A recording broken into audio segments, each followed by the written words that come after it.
Christ, on est arrivé à la 5e ligne avant la fin de la page.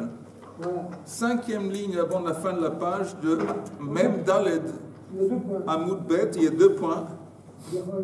Bechol Yom Maya Zahava Yarok. On parle de l'or. Vous savez qu'on prenait les braises avec une pelle d'argent pendant l'année. Pendant l'année, après on versait les braises de la pelle d'argent dans la pelle d'or. Après on apportait ça à la pelle d'or, on versait les braises sur le Mizbeach HaZahav à l'intérieur. Les braises, elles venaient du Mizbeach HaGadol. Oui, et pas seulement ils venaient du Mizbeach HaGadol, ils venaient d'un feu spécial qui était destiné, consacré à ça, pour faire des braises pour la Ketoret. Maintenant, on dit ici que Yom Kippour, on n'utilisait pas de pelle d'argent, on utilisait une pelle directement d'or. Et apparemment, la qualité de l'or qu'on utilisait Yom Kippour était une qualité élevée, plus élevée que la qualité d'or. Là, la Gemara en parle. Bechol Yom Haya Zahava Yarok. Chaque jour, l'or qu'on utilisait était un petit peu comme ça, vert. Amar Rav Chisda, Shiva Zahavim Hen, il y a 7 espèces d'or. Zahav tout court, Zahav Tov, il y a un truc qui s'appelle Zahav Tov, Zahav Ophir, Zahav Mufaz, Zahav Shachut, Zahav Sagour, Zahav Parvaim. Voilà. Maintenant, d'où est-ce qu'on apprend tout ça? Alors, Zahav, Zahav Tov, Dichtiv, on a une allusion à ça au début de la Torah. Zahav Haaretzahu Tov. Alors, apparemment, le sens littéral, le pshat, que l'or qu'on trouvait dans cet endroit, il était tov, il était de bonne qualité. Mais ici, les sages comprennent qu'il y a 2 espèces de zahav. Il y a zahav et zahav tov. Ophir, c'est quoi Ophir? De Atema Ophir, c'est simplement de l'or qui vient de Ophir. Ophir, c'est pas une région? Non. Une région, c'est une région. Un pays. Zahav Mufaz, c'est quoi Zahav Mufaz? En haut de la page suivante, chez Domé les Paz. C'est quoi Domé les Paz? Paz, c'est une pierre précieuse. Donc, Rashi dit Matz'iv, elle était jaune. Elle était jaune comme une pierre précieuse. Zahav Shachut, c'est quoi Zahav Shachut? Chez Nitva Kechut, elle est très fine. Elle est très fine et comme de la laine, c'est un zab qui comme de la laine, c'est fin. Fin et comment on dit rach en français? Mou, c'est mou. On s'appelle ça Zahav Shachut, c'est le nom de l'espèce d'or qui s'appelle Zahav Shachut. Et pourquoi on l'appelle Zahav Shachut? Chez Nitva Kechut. Parce qu'on peut la tisser, on peut la tisser comme des fils. Zahav Sagour, c'est quoi Zahav Sagour? Du zahav qui est fermé, ça veut dire quoi? B'sha'ash niftach kol hachanuyot niskarot. Ça veut dire que le moment où le magasin qui vend ce zahav s'ouvre, automatiquement les autres magasins se ferment, parce qu'il n'y a pas de compétition. Sagour, c'est quoi? Sagour, c'est le nom. C'est encore une fois, Zahav Sagour, c'est une espèce d'or. Et ça fait allusion au fait que c'est une qualité très supérieure. Le moment que ce magasin qui vend de ce Zahav ouvre, les autres se ferment. Zahav Parvaim, c'est quoi Zahav Parvaim? Chez Domé les dames, à Parim.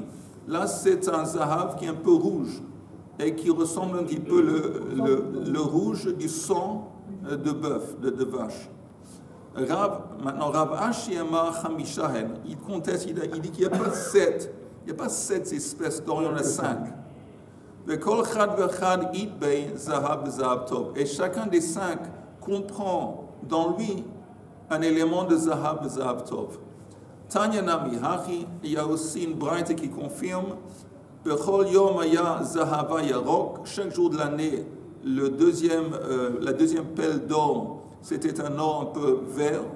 Vayom Yom Kippour Adom. Vaïnu Zahav Parvaim, chez Domé les dames à Parim. En fin de compte, c'est le Zahav Parvaim qu'on avait dit qu'on appelle parvin parce que ça ressemble un petit peu le rouge du parve. Ok. Mais il y a une hiérarchie dans la qualité de... Moi, j'aurais dit que le Zahav Sagour Zaritov, quand ça s'ouvre, les autres se ferment, mais aucune idée. Rachid dit qu'il y en a 5, c'est lesquels les 5 qu'il dit lui? Non, on a vu 7. Donc, de la liste, il fait sortir Zahav et Zahav Tov. Et il dit qu'il y a un élément de ces deux Zahav qui se trouve dans les autres 5. Bechol Yom Makriv Pras Beshacharit, Bechole, Bechol Yom Aita Daka, Vayom Daka Mina Daka. Tanu Rabbanan, Daka, Ma Talmud Lomar, Valo Kfar Ne'emar, Veshachakta Mimena Hadek. Alors, on dit que pourquoi on a besoin de nous dire que la Ketoret était broyée, de sorte que ça devenait très fin. Dak, ça veut dire fin. Entre autres, je vous rappelle, dak, c'est ça le mot qu'on a retrouvé à 2 reprises avec, pour ceux qui se rappellent, on a retrouvé c'est à 2 reprises dans le contexte du man. Du man. Le man dans le désert, c'est écrit dak, mechuspas, dak, 2 fois. Pour nous dire quoi? Que le dak, il n'avait pas l'air du tout impressionnant, c'était fin, c'était comme insubstantiel. De toute façon, on nous demande, mais chaque jour c'était dak. Alors, quelle est la nouveauté de l'enseignement de la Mishnah? Alors, la Gemara dit, Bechol yom hayta daka, v'hayom daka mina daka. Je répète, daka ma Talmud lomar, v'alo kvar ne'emar v'shachakta mimena hadek, et la lahavi daka mina daka, c'était particulièrement fin Yom Kippour. Bechol yom kohanim olin b'mizracho shel kevesh. On avait dit que chaque matin, pendant le service, les kohanim, quand ils montaient sur le misver, ils montaient du côté droit, à leur droite de la rampe. La rampe était du côté sud, et ça montait vers le nord. Et du côté droit, c'était l'est, du côté gauche, c'était l'ouest. Eux, ils étaient à leur droite, donc du côté est de la rampe. Tous les jours, on dit ça dans le C'est surtout les Sephardim. נכון. העולים במזרחו של כבש. דאמר מר, כל פינות שאתה פונה לא יהיו אלא דרך ימין למזרח. On a un principe que quand tu tournes, c'est recommandé de toujours tourner à droite. Si tu dois faire un cercle, alors c'est mieux de faire le cercle quand tu vas de droite à gauche que de gauche à droite. Et je pense que ça c'est lié à l'idée, à ce que représente la droite. La droite, ça représente le chesed. Donc c'est toujours mieux d'aller prendre la direction dans la droite que dans la gauche. Qu'est-ce qui se passe en Angleterre? De quel point de vue? Ils conduisent à gauche, ils tournent à gauche, Ah Ils sont dignes, pas moi. Quand on ouvre la parochette, on ouvre de gauche à droite. De gauche à droite? Là, on l'ouvre par là-bas. Ça dépend de quelle porte. והיום, מיום כיפור עולה באמצע ויורד באמצע. Alors là, le Kohen Gadol qui était de service Yom Kippour, il n'allait pas normalement du côté est, il montait pas la rampe du côté est, mais il montait la rampe au milieu. Il montait au milieu de la rampe et il descendait le Kevesh au milieu aussi. Maïtama, pourquoi? Meshum Kvodo de Kohen Gadol. Pour mettre en relief l'importance, le kavod, l'honneur pour honorer le Kohen Gadol, pour démontrer qu'il est comme un Ben Bait. Ben Bait, il se comporte comme chez lui, il va où il veut, il n'a pas besoin de suivre des lois, voilà, il est au milieu. Bechol Yom Kohen Gadol mekadesh yadav beraglav min hakior, ma'yetama mishum kvodo shel Kohen Gadol. On avait dit que Yom Kippour, au lieu d'aller au kior, il se lavait les mains et les pieds avec un ustensile spécial, encore une fois, pour démontrer l'importance du Kohen Gadol. Bechol Yom, maintenant, Bechol Yom, hayusham arba marachot. Et on va voir maintenant un débat entre les sages vis-à-vis du nombre de feux qu'il y avait sur le misber. Le misber hanachoshet, sur lequel on brûlait les offrandes, il y avait le feu principal sur lequel on mettait les morceaux de l'offrande. À part ça, il y avait d'autres feux. On sait déjà quel autre feu est-ce qu'il y avait à part le feu principal pour les offrandes. Sur le grand misbéar, Oui. c'était celui de misbéar de Zahav. Il y a fait. Il y avait le feu qui était destiné à faire des braises pour le misbéar Zahav. À part ça, on va voir. Et il y avait aussi à l'intérieur. Non, on parle de Mizbeach, on parle uniquement maintenant du Mizbeach HaNechoshet. Abba Marechot, quand on dit Abba Marechot, Marechot, c'est des feux. des feux. Des feux, mais les 4 sont sur le Mizbeach HaNechoshet. C'est-à-dire, Hanechoshet, c'est-à-dire sur celui qui est dans le Echal. Non. Qu'est-ce qui est dans le Echal? Mizbeach HaZahav. Hazar. Nechoshet, c'est en dehors le grand Mizbeach. Le grand Mizbeach. Et là, il y en avait 4. On va voir, il y a une machloket. Tanu Rabbanan, Bechol Yom Hayu Shtaim On a pris 2, oui. Marachot, Vahayom Shalosh. Et Yom Kippour, on a ajouté encore un. Maintenant, pourquoi Yom Kippour, on a ajouté encore un feu? Parce que les braises qu'on allait utiliser pour brûler la ketoret à l'intérieur de Kodesh Kodeshim, il y avait un feu à part pour les préparer. Ok? Donc c'était un truc en plus qu'on prépare uniquement Yom Kippour. Donc chaque jour il y en avait 2, Yom Kippour il y en avait 3. Achat Ma'acha Gdola, un c'était le grand feu pour les offrandes. Achat Ma'acha Shniya Shel Ketoret. Deuxième c'était pour faire les braises pour la Ketoret dans le Mizbeach HaZahav. Ve'achat Shemosifin Bo Bayom, Divrei Rabbi Yehuda.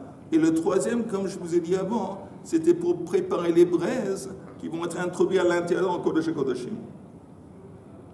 Rabbi Yossi Omer Bechol Yom Shalosh. Rabbi Yossi dit non, chaque jour il y avait 3 feux. Et Yom Kippour il y en avait 4. Vayom Arba. Achat Shel Ma'acha Gdola. Ve'achat Ma'acha Shniya Shel Ketoret. Ve'achat Shel Kiyum HaEsh. C'est quoi Kiyum HaEsh? C'est pour alimenter le feu.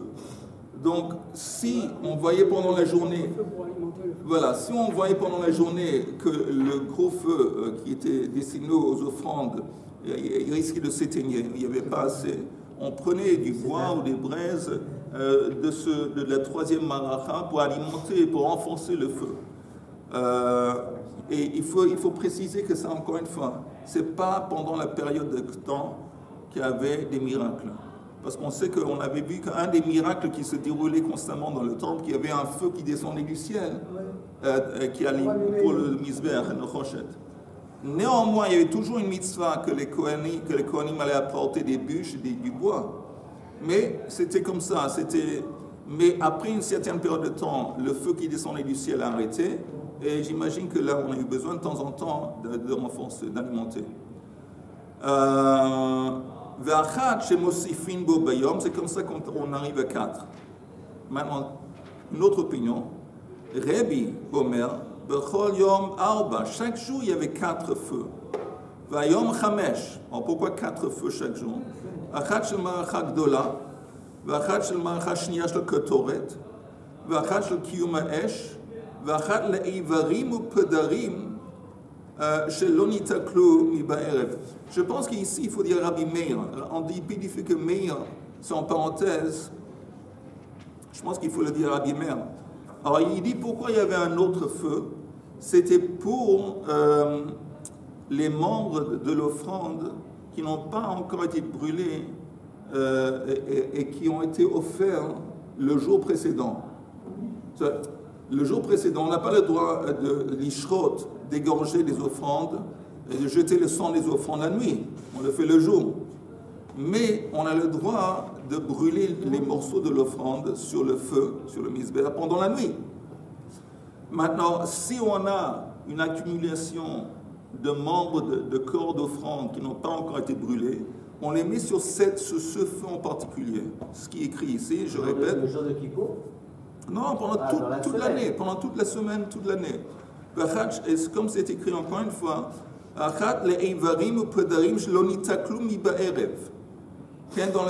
le cas où on n'a pas eu possibilité de les brûler comme il fallait, Rashi dit,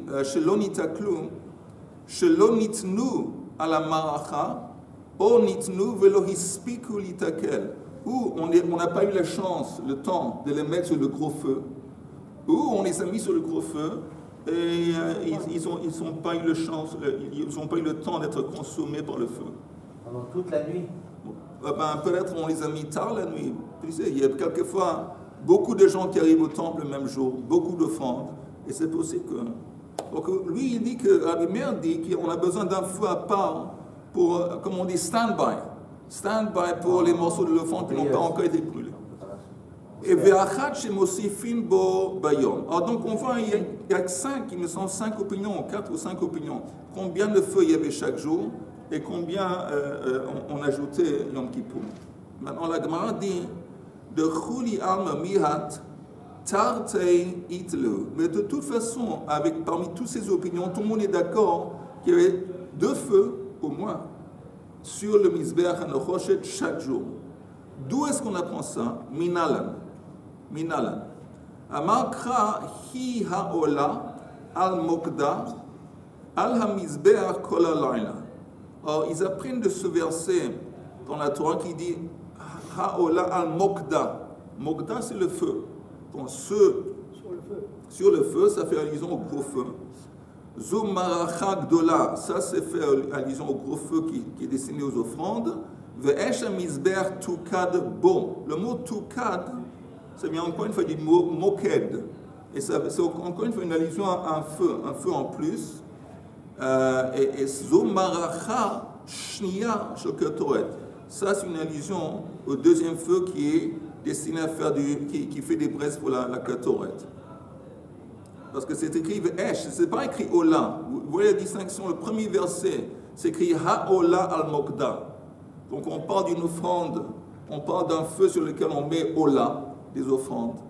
Mais le deuxième verset, ou la deuxième citation, on ne parle pas de Ola. Elle dit Ve'esh hamizber tukad bo. Et on pourrait comprendre ici, c'est quoi Esh hamizber? Peut-être c'est même une allusion le feu. De toute façon, il n'y a pas d'offrande. Alors s'il n'y a pas d'offrande, ça sert à quoi? Ça sert à faire les braises pour la ketoret à l'intérieur. Rabbi Yossi, Kiyuma Esh Minale. Alors Rabbi Yossi qui dit qu'on a besoin encore un feu pour maintenir le gros feu. D'où est-ce qu'il apprend ça? Naf que les me Vehaesh à la misber tukadbo. Il met en relief le mot Vehaesh, le Vav. Ve Rabbi Yehuda, donc encore une fois, Vehaesh à la misber tukadbo. Ken. Ve Rabbi Yehuda ahu lahatsatat alita ou de ata. Maintenant Rabbi Yehuda qui n'est pas d'accord, il dit non. Il dit ce verset que tu viens d'apporter, Vehaesh, à la misber, sur le misber, tu vas le brûler. Ça fait allusion à quoi? La tsatat alita ou de ata. Alita, c'est des branches, des morceaux de bois. Quand on va brûler des morceaux de bois, pour justement alimenter le gros feu, on doit les brûler en haut du misber. On ne veut pas les brûler en bas sur le sol de la cour. On doit monter. Encore une fois, on ne peut pas brûler le bois en bas et puis monter la rampe avec un bois qui est déjà allumé. Non, on allume les morceaux de bois en haut. Et on apprend ça de ce verset Mehaesh al-Hamizber tukadbo. Mais à quoi ça servirait qu'on allume un feu par terre? Non, on aurait pu concevoir qu'on allume un morceau de bois quand le Kohen le tient par sa main, quand il est sur le sol du temple. Après, il monte la rampe en tenant le truc, après, il le jette sur le misber. Mais non, on dit que ça doit être dessus quand tu brûles le bois. Ahul hatsatat alita huda'ata. Les Tanya, comme c'est enseigné, Aya Rabbi Yehuda Omer, minayin de hatsatat alita, shelo te'e ela berosho shel misber. D'où est-ce qu'on sait que brûler ces morceaux de bois doit se faire en haut du misber? Talmud lomar vehaesh à la misber tukad bo. C'est écrit que le feu doit être allumé sur le misber. Amar Rabbi Yossi minayin she'ose maracha lekiyum ha'esh. Rabbi Yossi, il dit d'où est-ce qu'on apprend qu'il faut faire un feu en plus pour alimenter le gros feu? Talmud lomar vehaesh à la misber tukadbo. Encore une fois, Vehaesh.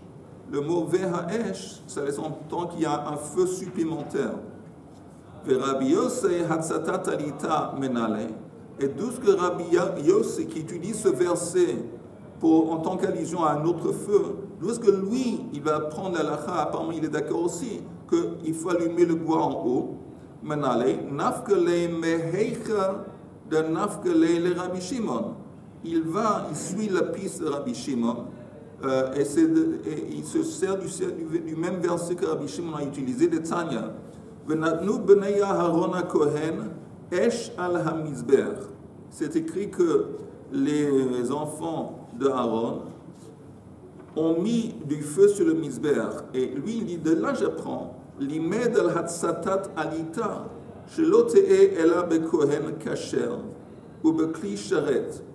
Ça veut dire que l'acte de brûler du bois doit être fait par un Kohen et aussi avec un cli qui est kasher.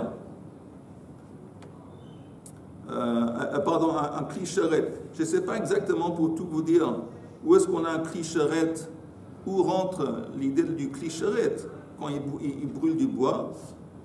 Mais de quoi que ce soit, il se base sur ce verset pour enseigner que c'est écrit Bnei Aaron. Et Natnu, ça veut dire un Kohen et ça veut dire cli charrette. Divrei Rabbi Yehuda. Amar le Rabbi Shimon, Rabbi Shimon il réplique. Mais est-ce que tu penses, est-ce que c'est concevable qu'un zar, un non-Kohen, va avoir le droit de monter sur le misber? Le moment que je sais que c'est Me'al la misber, automatiquement, forcément, le zar, il est exclu. Parce qu'on sait qu'un non-Kohen n'a pas le droit de monter sur le misber. Tu n'as pas besoin de me dire que le verset vient exclure un zar sur le misber.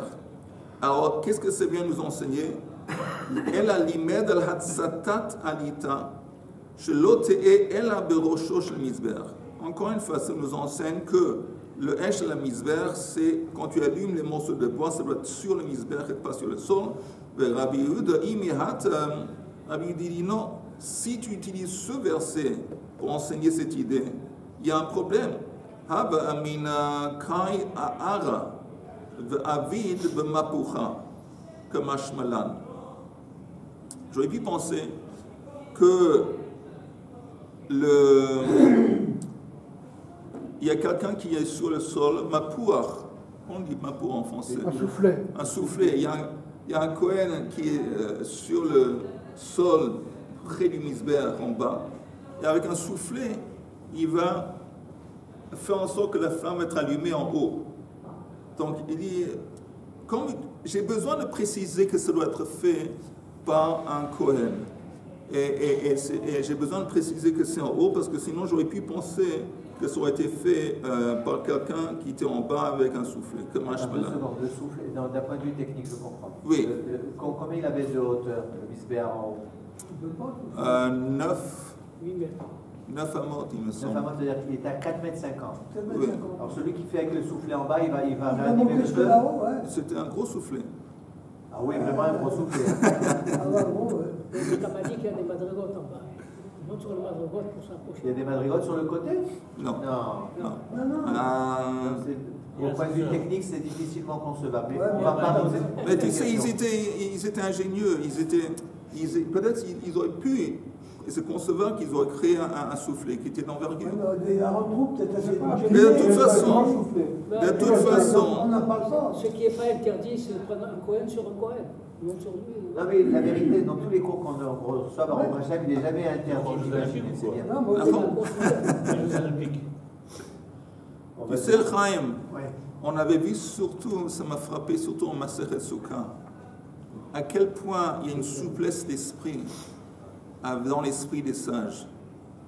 Quand on a dit par exemple Goudachit, Goudasik, l'idée d'un mur imaginaire et un mur virtuel, l'idée d'une réalité virtuelle, elle est présente dans Masechet Souka. On dit bon, c'est comme si ce truc ici, ça descend de haut en bas ou de bas en haut. Et du moment où tu vois qu'il y a une souplesse, une grande souplesse, et on utilise une imagination dans la lacha. C'est de là qu'il s'est basé Matrice. Matrice. Peut-être. Rabbi Meir Eivarim ou Pedarim. Alors Rabbi Meir avait dit qu'il y avait aussi besoin d'un autre feu pour brûler les morceaux de l'offrande qui n'étaient pas encore brûlés pendant la nuit. Rabbi Meir, Ivarim ou Pedarim, Shelo nitaklumi ba'erev menale, qui n'ont pas encore été brûlés pendant la nuit, pendant le jour précédent. D'où est-ce qu'on apprend ça? D'où est-ce que lui il a pris ça? Minale, nafkele, il apprend, mais VHH. Là, il met en relief le Vav. VHH, il dit VHH, on entend qu'il y a un feu en plus supplémentaire. Rabbanan, Vav, l'odache. Mais Rabbanan ne sont pas d'accord qu'on va faire une dracha basée sur le Vav. Alors, si c'est comme ça, Rabbanan, Ivarim ou Pedarim, qu'est-ce que Rabbanan, qui ne sont pas d'accord avec Rabbi Meir, qui a un feu en plus pour brûler le reste des offrandes qui n'ont pas encore été brûlées, qu'est-ce qu'eux ils vont en faire? Simplement, pour eux, on les met sur la grande marechet, le gros feu. Il n'y a pas besoin de faire un petit feu en plus, destiné aux morceaux de l'offrande qui n'ont pas encore été brûlés. Ces morceaux, s'ils n'ont pas encore été brûlés, tu les mets sur le marachak d'Ola, le gros feu. Détail, comme c'est un... Hein? De toute façon, la nuit, on ne se sert pas du misbéa. La nuit, on ne se sert pas du misbéa. Alors, quel que soit l'endroit où on met les morceaux qui n'ont pas été brûlés sur le misbéa, ça marche. Répète encore une fois, elle. Le misbéa, oui. On l'utilise que dans la journée. Non, c'est faux. Non, pas du tout. Le misbéa, il brûlait pendant toute la nuit. Non, c'est-à-dire, la nuit, qu'est-ce qu'on faisait la nuit? Comme il y a marqué, on brûlait les morceaux qui n'ont pas été brûlés. Oui. Bon, mais la fonction du misbéar, c'est surtout le jour, c'est pas la nuit. La nuit, on brûlait ce qui n'a pas été brûlé. Voilà. Mais dans la journée, on plaçait les morceaux dans la journée, oui. On les crime. Normalement, oui. Donc, c'est pas la même chose. Normalement, non. Mais juste pour préciser encore une fois, quand tu parles d'offrir une offrande, la kriv korban, tu dois faire la shrita le jour et tu dois jeter le sang le jour. Maintenant, si tu l'as fait, aussi bien la shrita que jeter le sang le jour, il n'y a pas de problème d'aller et placer les morceaux de l'offrande la nuit. Mais normalement, ça se faisait le jour, comme tu dis. La Gemara dit, Detanya minayin leivarim upedarim shelo nitaklu mi ba'erev, on tourne la page, chez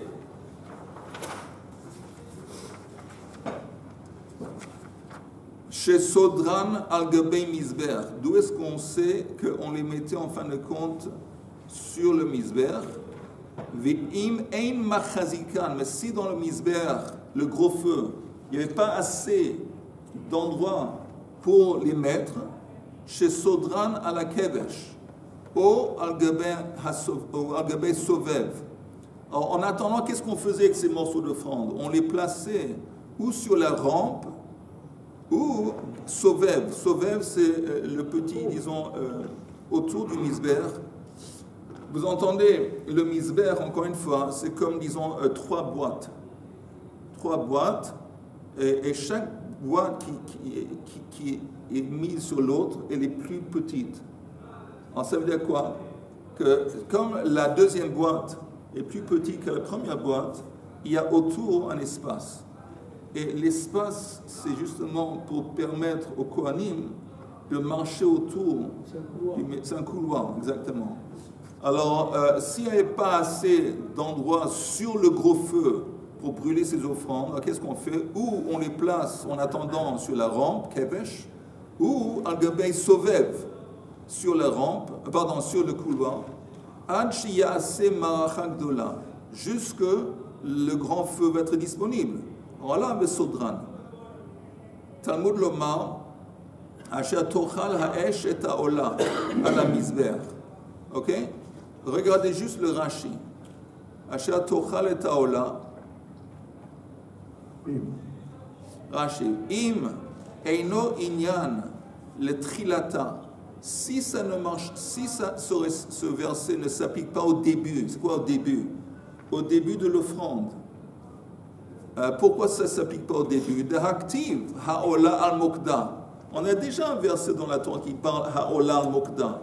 Donc ce verset, apparemment, il est en plus quand on te dit Ashatochal et Ha'ola.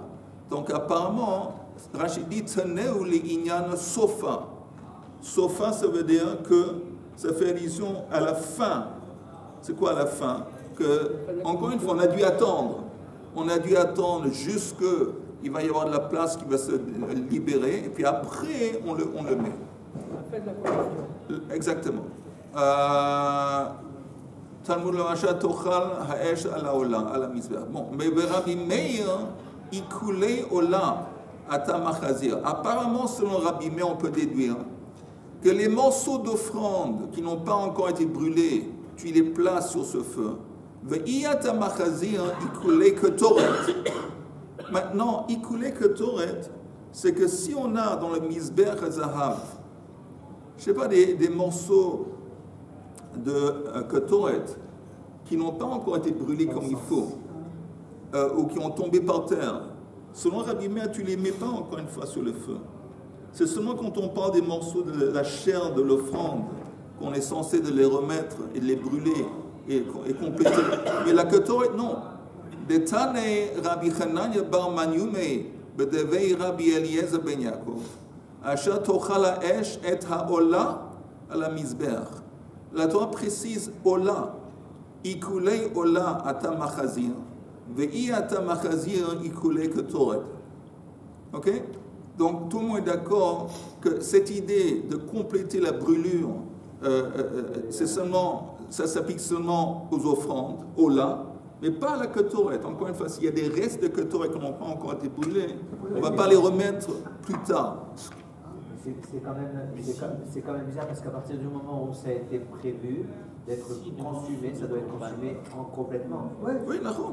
Si par accident c'est tombé ou c'est pas arrivé jusqu'au bout, au chemin c'est tombé ou pendant qu'on a fait ça c'est tombé sur le côté et qu'on s'en aperçoit après, on peut, ils sont déjà pas sous, on peut plus les utiliser. Quand on parle de la ketoret. La ketoret. Non, ketoret c'est autre chose. Si. Deux choses, ketoret et puis du korban. Le korban, s'ils ont passé la nuit en dehors du foyer, ils sont validés. Oui, si un morceau d'une offrande n'a pas encore été brûlé pendant la nuit, une fois que le matin arrive, il est invalide. Mais pendant la nuit, il y a des morceaux qui n'ont pas encore été brûlés ou qui ont tombé du misbéach, on ne va pas les jeter à la poubelle. On dit bon, on va attendre, on va les brûler. Selon Rabbi Meir, il y a un feu spécial pour ces pendant la nuit. Pendant la nuit. Mais la ketoret, non. Alors, pourquoi cette distinction? On peut se retrouver dans la situation où le matin, il y aura des membres qui n'auront pas été brûlés. De ketoret? Non, de korban. Et que comme le jour est arrivé, c'est des nouveaux korbanot, on le jette sans qu'il soit consumé. Invalide. Pas sous. Oui. Et donc les morceaux de ketoret qui n'ont pas été brûlés, on peut les réutiliser. Non. Les morceaux de ketoret qui sont tombés par terre ou qui n'ont pas encore été brûlés dans le feu, ils sont invalidés. C'est validé. Et pourquoi il y a cette distinction entre la ketoret et entre les offrandes, je ne sais pas. C'est comme on dit Gzerat HaKatuv. Mais la Gemara dit de Chuli Alma, tout le monde est d'accord, selon toutes les opinions, Chuli Alma mihat mosifin bo beyom idlehu. C'est quoi mosifin bo beyom? Yom Kippour.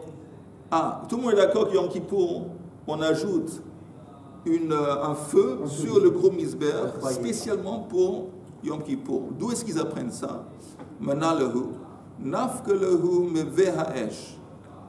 Et il y a encore une fois un verset qui dit Vehaesh, et la Gemara dit Ve'afilu leman de l'odarish vav, même selon les opinions comme Rabbanan, qui ne sont pas d'accord de faire une dracha basée sur le vav, en tant qu'allusion à un feu supplémentaire. Vav hei darish. Mais ici, ce n'est pas seulement un vav, c'est aussi un hei. Vehaesh. Donc le fait qu'il y ait un vav et un hei, qui sont en quelque sorte en plus, ça nous permet de l'hydroge qu'il y avait un feu spécial supplémentaire pour Yom Kippour. Oui.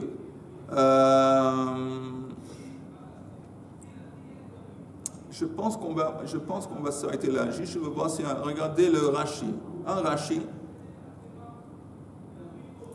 qui dit Ikulei Ola. C'est le deuxième Rashi. Pokin chez Pakou, mais à la Esh. Pokin, ça veut dire c'est des morceaux de la Ola qui sont tombés dehors du Misber, qui sont tombés par terre. Mais à la Esh,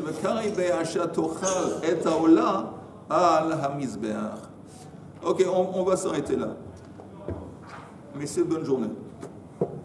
Sur Restez chaud. Prenez une soupe.